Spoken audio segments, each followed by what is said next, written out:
So I'm just thought I'd do a little video about these Pentium 1s that I'm kind of working on. The point is, I have this Pentium 1 here, and this one was the one I found not too long ago for $30, and it's in many ways is better than the one that I currently had. It's got an ATI Rage Pro inside of it. It has an AW32, and I managed to put a couple of RAM DIMMs inside the sound card, so I want to test that out. It's running at 262 megahertz for some reason. I'm not sure, maybe there's some jumper configuration that I didn't look at. The other one runs at 233, and this one should be 233, but it runs at 266, which I don't mind. But this one has no 3D effects, and this one, mind the mess, is the one that I've had this one for a long time, and I really like it. Like, it kind of looks like my new 486, right? With that panel, they look very similar. It's just that this one's a lot smaller. So there you have the two Voodoo 2 12 meg cards, and this was the 2D card. I've had other 2D cards in there before, but I was using this one more recently because it was more era appropriate for the card or for the computer. But I'm thinking about transplanting all the guts of this guy into this guy and vice versa, because I really like this case, and I want to, well, obviously the Voodoos are going to stay with this machine, but the other system is just overall better. So I'm going to have two working systems. This one, when it, when the guts are transplanted, is not going to have 3D effects. This one's got a lot of hard drive space for the machine. I gotta really fix it up though. It's kind of a mess. And this guy is much cleaner inside. The thing I like about this is the case is slightly bigger. Sure, there's still like this mess of cables, but you can do more. Like that's the Rage card, the ATI, and underneath is an ATI tuner card. I don't need that, but it's kind of cool. And under that is the Sound Blaster AW32 with the extra memory. And under that is a Ethernet card or modem card, which I don't really need, because this has PCI slots. I don't think it has AGP. I can't really tell. It's full of... No, it's only PCI and VLB slots. So there's no room for AGP, which is okay. I don't need AGP in this computer. I think it has 256 megs of RAM, which I don't even need that much. But anyway, so I want to transplant this over. Hopefully it's not a pain in the butt, but we will see. Because usually when I take on these projects, I'm like, oh, it'll be easy. It's an easy swap. And it ends up being a disaster, and I might end up just keeping the computers as they are and just putting the Voodoos inside this one as it is. The only reason that I want to switch the cases is I just don't. This one's kind of plain. This CD-ROM drive doesn't even work anyway, so I'd have to replace that. The LED works. This one here, the LED works. I just like this case more, even though it's slightly smaller and it's going to be more cramped. So I think I'm going to start the process. I won't finish tonight. I'm just going to take things apart, but I'm going to get going on it. See what happens. Might be a complete failure. So I just removed the Creative AW32. There you can see some of the chips, and then you can see the extra RAM I put in. I found that the day that I got the 486, and the sound is supposed to be really good, so I can't wait to like compare the sound of this directly with like maybe an AW64 or a Jazz 16, whatever I have lying around. So that'll be neat. So I just took out the tuner card, so it's kind of neat. This was hooked up, the sound would come from the DVD-ROM into here, into the card, and then from the sound card another cable came into here, right? So it all passed through. I've never actually seen a system like that. And this cable is attached to the video card as well. It'd be kind of neat to keep that setup and also add in the two Voodoos. So if I can keep that how it was, then I will. Yeah, and the TV tuner, like, obviously you can't, there's no channels anymore. I remember ages ago, before they got rid of analog TV channels, I used to watch like Seinfeld and stuff on my computer through a TV tuner card just like this. I don't know, I think it's kind of neat. You can still hook up a VCR to it, right, and play movies from there. So I'm going to keep going. I'm going to take the guts out of this guy individually, take out all the parts, and then work on the motherboard, taking that out. And then I'm going to take out the other parts in the other computer. Making some progress on the Pentium. I had to take everything out, but the motherboard is inside. It's nice and fits pretty good. The Voodoo 2s are in, and I was wondering about this area here, right? I thought maybe it's going to be cramped and I won't be able to put the cards in, or I won't be able to put the hard drive bay in.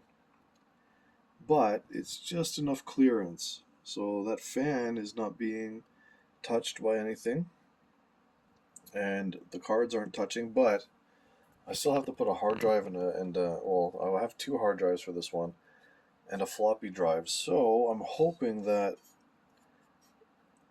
there's enough clearance here, because that's going to be pretty smug, but I'll try to make it work. Even if I just have to put one hard drive in, but we'll see what I can do. I want two hard drives in here. So I got the two Voodoos in, and then I have two more slots. So the ATI video card is going to go here. TV tuner is going to go right underneath of it, and then down in one of these slots is going to be the AW32. And then that's it. And then I don't think I have the jumpers all proper here. I don't think they're proper, so I'll have to mess with that when it's all said and done. I think that'll be that, and then I'll be able to boot it up and see. I don't think it's going to boot up properly. I think I'm going to make some errors in this little project, so it's going to be a little trial and error for a little while, I think. But I'm going to get everything inside. I'm going to test it, and then it's on to fixing up the second Pentium. Alright, so the project still goes along, and it's everything is inside the first computer, and it's packed. It's packed. Like, there's all the cables, but everything is plugged in. The two hard drives, the 3 1/4 floppy drive, the 5.5 inch floppy drive, CD-ROM, two Voodoo 2s, 12 megs. Hopefully I dropped them accidentally. I hope the hell they both work. That's the this is the tuner card. This is the ATI Rage card. Inside there is the USB card, and then US Robotics modem. I wasn't gonna put it in. I was gonna fill that with that. I was just gonna put this in a bracket. But I'm like, yeah, I'll just throw it in there, why not?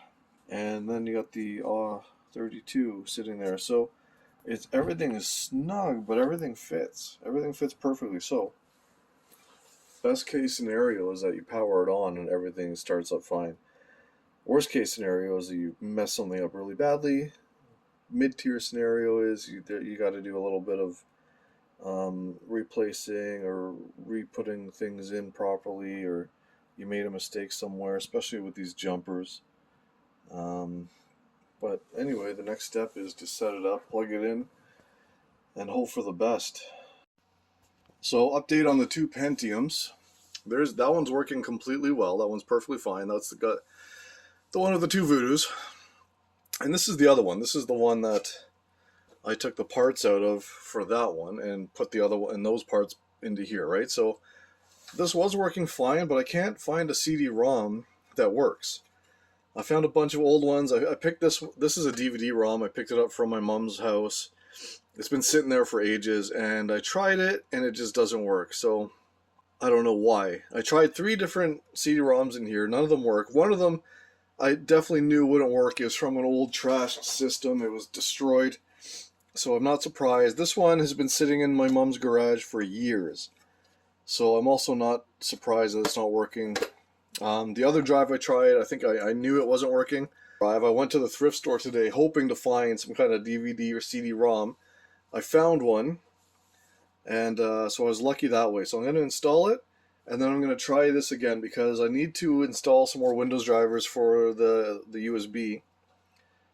And then I'm going to have to install the AW64 drivers. And I picked up a little pair of Creative speakers, just two left and right speakers, just to test like the system, right? So the other one will be plugged into the Cambridge Soundworks, and then the other, whatever other system that's being tested, will just be plugged into the Creative Lab speakers that I just picked up today. So I'm gonna install that. It's a Windows 95 CD support disk. And then I'm going to boot it up again and see if hopefully the DVD drive this time will work that I picked up for $5 at the thrift store today. Alright, so back to the computers. I've got this, this is the drive I picked up today. It's an 8-speed DVD drive. DVD Dual, I've never really heard of this. I just saw it and said I need one. Anyway, so, and I'm hooked up to this monitor here. The side is off. I'm going to power it on. And what I want is for this to read and be recognized. And hopefully it opens, right? So let's see. Okay, it's flashing. That's a good sign.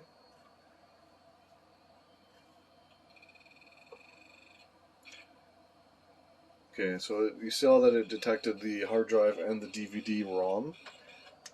But that doesn't guarantee that Windows is going to pick it up, because it wasn't picking up. This is the other drive that was in there, and it was detecting it in BIOS, but Windows was not picking it up. I cannot read from this drive, so this is going in the garbage because I just don't want to deal with it. And yeah, so it's not picking up the mouse because the mouse is plugged into the USB port, and I don't have the USB drivers installed yet because I need the DVD drive. And no, it's not picking up the D drive. So maybe that tells me that it might not have been this drive's fault at all. It's probably some other issue. Well, here I go to look into what's going on. So I went into the BIOS. No matter what I did, I couldn't get Windows to recognize the CD-ROM drive. So I went into BIOS and I changed it to boot from CD, and I got the Windows 98 CD inside. And this is what I tried to do yesterday with that black DVD-ROM, but I couldn't even get it to boot from CD-ROM or from the D drive. But this one could, so that's already a better start. I'm going to reinstall Windows 98, and hopefully that kind of fixes all the problems I'm having with this computer, which I wasn't having previously until now for some reason. But I think this will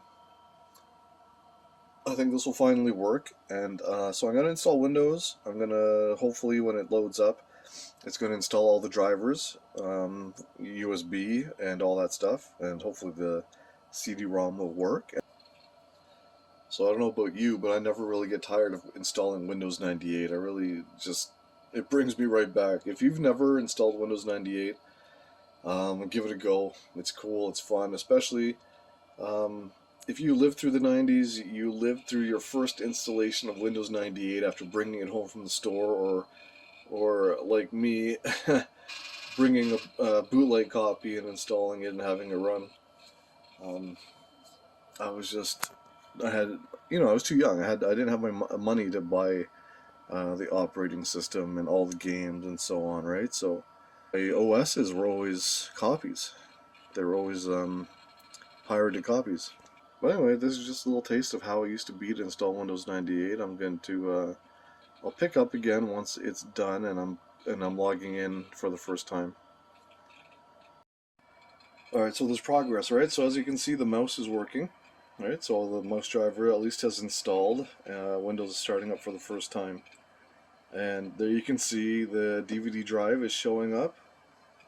Mouse is working, DVD drive is showing up. I just need to install the sound card, and then we will be up and running. I'm going to put the case back on this bad boy because I think this is how he's going to be set up.